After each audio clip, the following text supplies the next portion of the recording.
Hello, welcome back to the channel. The plan today is to look at a nice little haul I've picked up, and it's got everything from woodenware, metalware, ephemera, and believe it or not, and I haven't got a clue what I'm doing, I've even got some costume jewellery. So we'll walk through into the studio and then I'll show you what I've got. Right, no messing about, we'll get straight into this haul. So first up we have a fantastic copper arts and crafts period jug. Now it contains, the capacity is 8 pints, so it's a 1 gallon jug. It's arts and crafts, so that period from the late 19th century through to the early 20th century, the very early 20th century, so it's a genuine antique. I paid, including auction fees, £12 for it. And this will be on my antiquescentral.co.uk website for £35. Or actually, I think I've listed it for 36. And so that will be 3x my purchase price.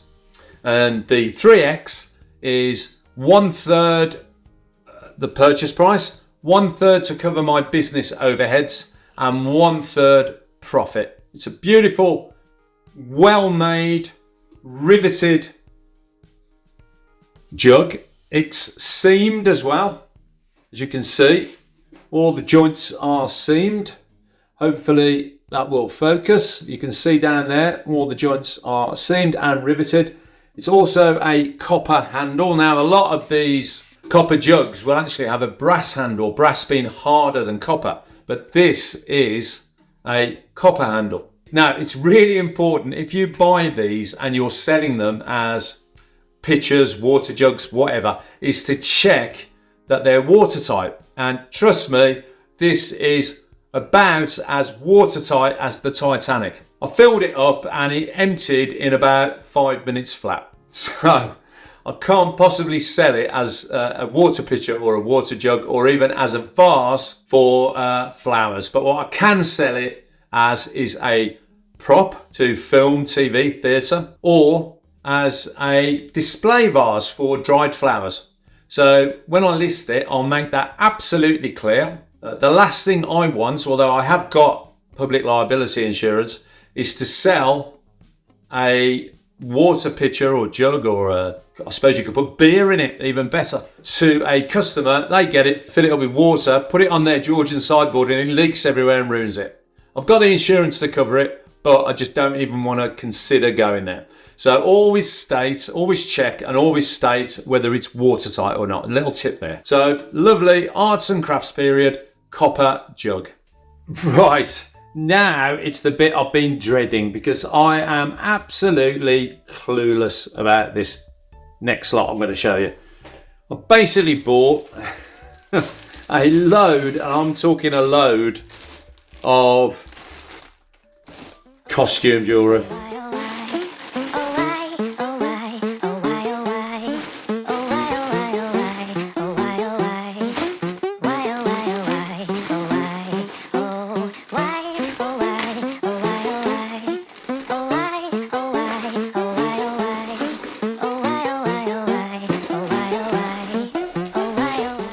I mean, that's a fraction of it. There's an absolute ton of it. I've got a clue why. Well, it's not telling the truth to say I don't know why I bought it. I bought it for the flea market because a lot of my stock is metalware, woodenware, kind of a bit blokey really, if that's okay to say. And quite often I'll see couples walking past and the wives dragging their husbands or the partner, past the table because there's nothing of interest to them. And I wanted something that would attract, just a bit different to, woodenware, metalware. So I bought a load of costume jewellery. I'm not going to go through it all. There's probably 200 items in total. From bracelets to necklaces to brooch, not so many brooches, little rings, all sorts of things. And I paid in total, I believe I paid £7.60 for the whole lot. Got it at an auction. So I think the bidding went to £6 plus 60p plus £1. So I think I paid £7.60 in total. And I've got 200 items. So even if I sell the items at £1 each, well, I'm quids in. Although I will be nickel and diming them, of course, over many, many months. I don't mind that though. They'll just get dropped in a box on the table and people can pick through them, because a good bit of advice as well. It's great to have these sort of boxes or tubs at flea markets. People love rooting through them to see if they can find themselves a bargain or something that really takes their fancy in amongst a load of, I don't know, odds and sods really. So I will show you a couple of the larger items if I can get them out. Oh, and the other funny story is it took me about 2 days to untangle everything. I think the previous owner basically put them into auction because the prospect of untangling it all was just too horrible for them, and so Muggins did it here. But I think it was probably worth it. So yeah, I'll try and show you one or two of the items. So yeah, there you go. It's a bracelet of some description. I don't know, could I say it's all ladies' jewellery? That's quite interesting piece. It's quite well made. Stones set in some kind of white metal. It's not silver, it's not marked. There's no maker's mark. I bet you I could Google lens search that and find that exact brooch. But, you know, would that sell for £3 or £4? I would have thought so. So quite good quality, heavy as well. Some kind of magnetic piece of jewellery. I don't know what you do with this. Again, if any of you ladies out there can give me a... Oh, there we go. At least I've untangled it, but it's all magnetic. There's stones. They're not precious stones, and beads. And as I say, it's kind of magnetic, so you'd probably, I don't know, you'd put it around your neck, and I don't know, I'm not selling these very well. But as I said, when these go on the flea market table, people can just search through these themselves, make of it what they can. I'm trying to find you something that's yeah.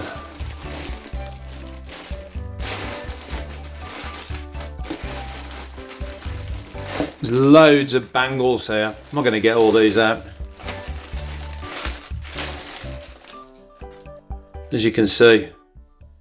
So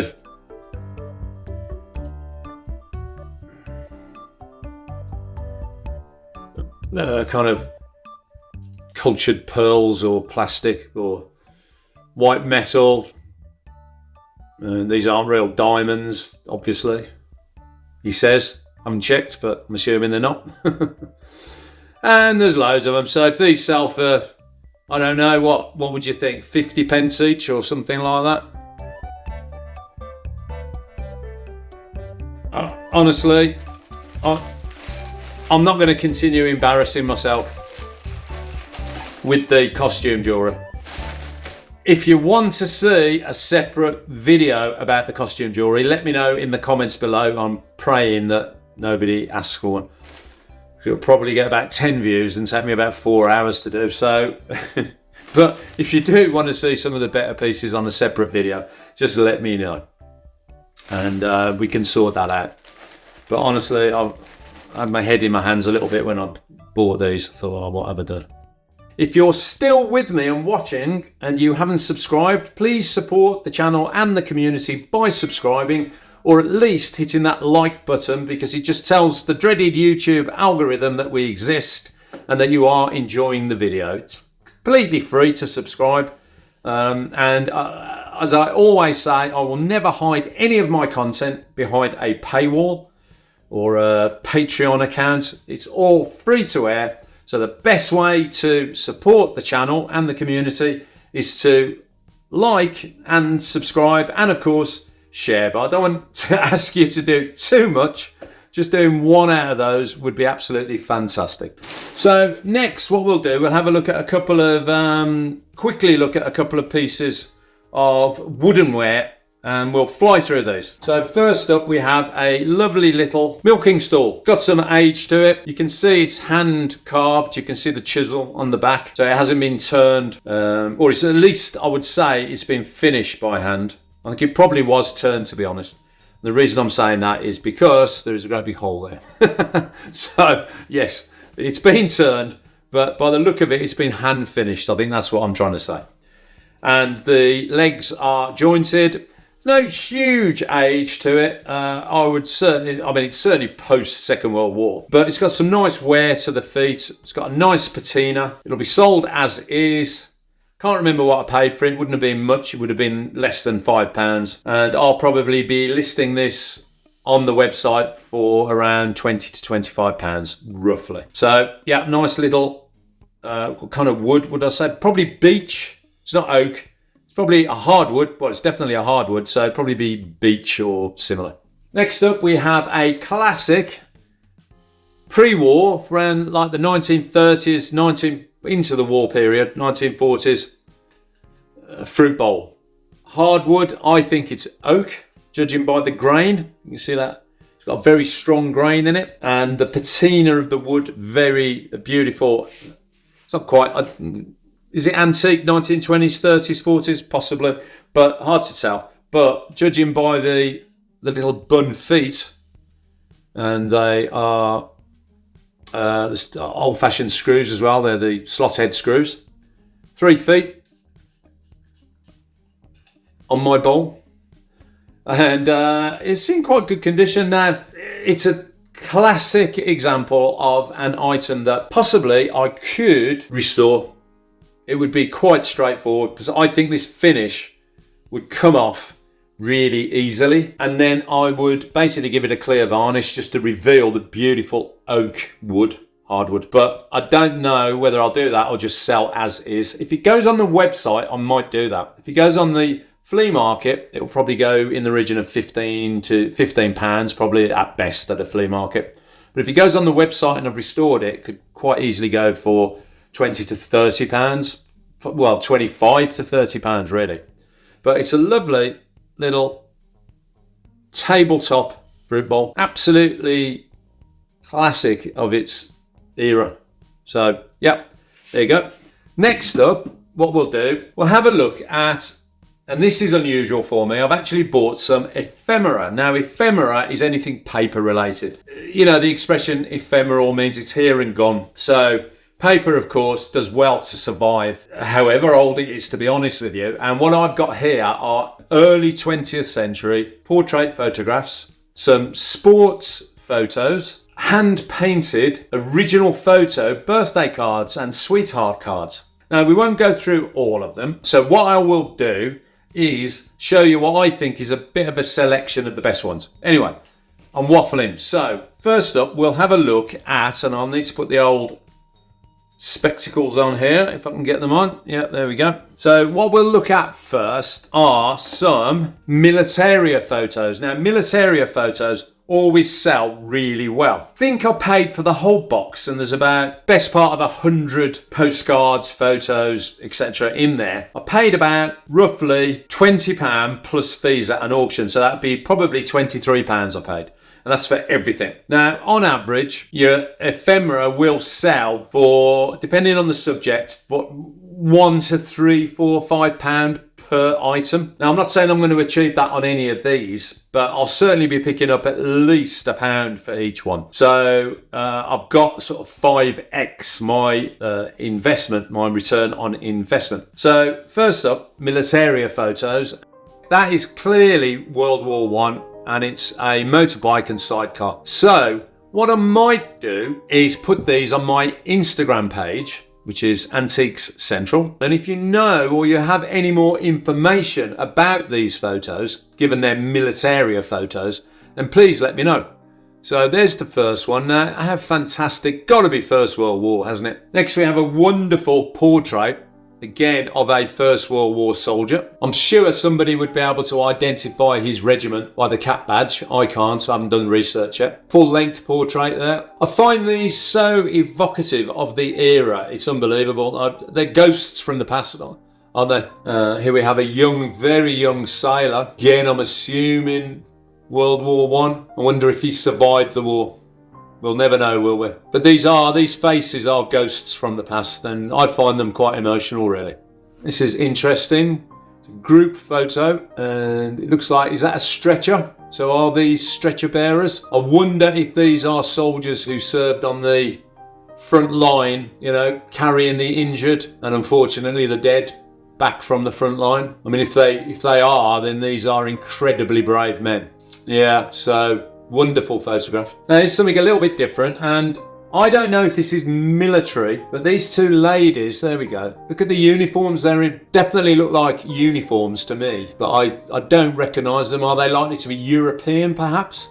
I don't know. If anybody knows, if anybody's seen this type of uniform before, please let me know. Again, probably around that First World War period, I would have thought. So you're talking around the 1914 to 1918 period. Now, this one, I'm assuming this young lady is a girl guide, possibly. I'll try and post these photos on Instagram or even my Facebook page, which again is called Antique Central. And finally, it looks like some kind of civic event with the cannon about to be fired. Looks like the Lord Mayor and all the dignitaries in their top hats and a group of soldiers. Are they Home Guard? I don't know. Haven't got a clue. Again, if you know more than I do, please let me know. These are sweetheart cards. Now these can go certainly go for £2, £3, £4 each. They are generally hand painted photographs on embossed cards. So there's the first one. I've got a whole collection of these that were sent by the same lad called Billy to his sweetheart, and they were sent over several years in the 1920s. So just after the First World War, through until around 1925, I think, 26. And there's a whole series of them. And they're either birthday cards or sweetheart cards. And generally they're flowers, as you can see. So, yeah, all these are very early 20th century, 1920s. So antique, genuine antique, hand-coloured photographs. I always have a little poem on the front as well. And this one, I'll read it to you. It says, "Words fail my loving thoughts today to tell the wish my heart would say. So take this as a token true, how much I love and honour you." There you go. I'm not sure I'm the best voiceover artist for romantic poetry, but well, it is what it is, isn't it? And again, that's off Billy, as you can see. Whether that'll focus, but you can see his signature there with lots of kisses on the bottom. So these are lovely sentimental little tokens, really, and I think people tend to either collect them as individual examples or they will frame them up. So one is the sweetheart card from 1925. There you can see the date, 1925, so that's a sweetheart card.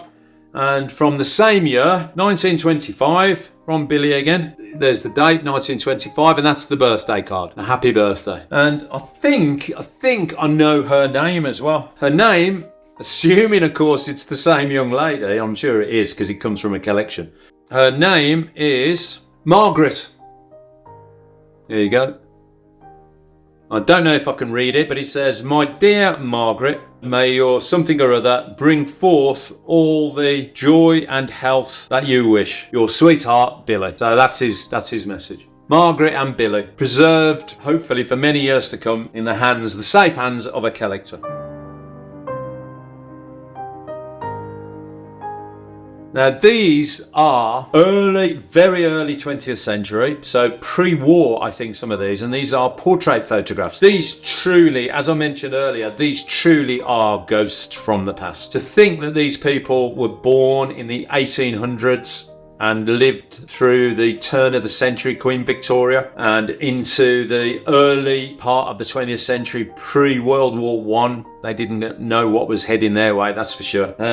So I find these incredible. Look at this chap proudly showing off his new suit. Sunday best, perhaps. This would have been most likely taken in a photographer's studio. So the set would have been dressed to make the most of the photograph. Of course, probably expensive though, back in those days. Here's a group of youngsters somewhere or other in the world. I don't know where, it doesn't tell me where they're from. Again, all dressed up, perhaps on their way to church. Who knows? This young lady would go far in the movies nowadays, I'm sure. Very striking appearance. Again, looking at the hairstyle, pre-1920s, 30s, I would have thought. Again, turn of the century, perhaps. Opposite end of the social scale, I don't know, judging by the hairstyle. Perhaps I'm wrong, I don't know, but button-up dress, look, right to the top, up to her chin, and a very Victorian, Edwardian perhaps, hairstyle. And of course, we always have the baby photo. Get on that chair, don't fall off. Yeah, there you go. It's one of my favourites, actually. Look at him. Wahee. Look at that. And I'll just show you these. Stand back a bit with these. Here we have 3 footballers from the 1920s, 30s perhaps. Probably the 30s, pre-war. Next we have, here we go, a little tea chest, jewellery box. Who knows? It's been lined in the past with green felt, badly. Again, I have a dilemma. Do I take that green felt out and replace it with a better job, or do I leave it as is? Came with it, so I haven't got the key, unfortunately. I could go out and get one made, but you know that you've got to look at how much that would cost me compared to what I'm going to get for the box. With the key, you could probably add 10 or 15 pounds to the value. Without the key, you're probably looking at 10 to 15 pounds. So it might not even make the website. This may go straight to the flea market. But it's nice, old, antique, definitely antique. Lovely little escutcheon on the front, brass. Nothing on the bottom, no mark, no maker's mark or age. It's always a good idea to look inside the boxes and at the bottom, because sometimes the makers write in a date or their initials or something, and you can tell from the script and well, if they put the date, even better. But, you know, from the type of script that they use, you can get a rough approximation on age. So it's always worth really checking anything you get.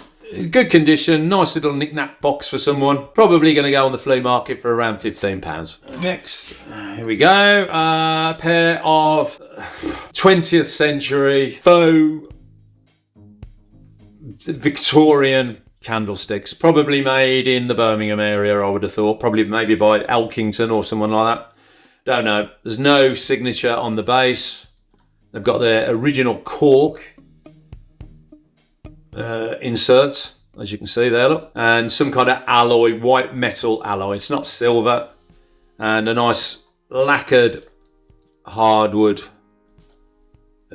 stem. So they have been used. There's residue of wax inside. No great value. On a good day, you might get 10 to 15 pounds for these, and I think I paid £2 or £3 for them. So I'll certainly do my 3X, and yeah, it's they are what they are. And there's one, and then I've got another pair, and these are barley twist. So you can see the difference there. The barley twist is the pattern in the stem, or the shape of the stem, I should say. It's kind of like a vine that's grown round. They're quite hypnotic. Don't go to sleep.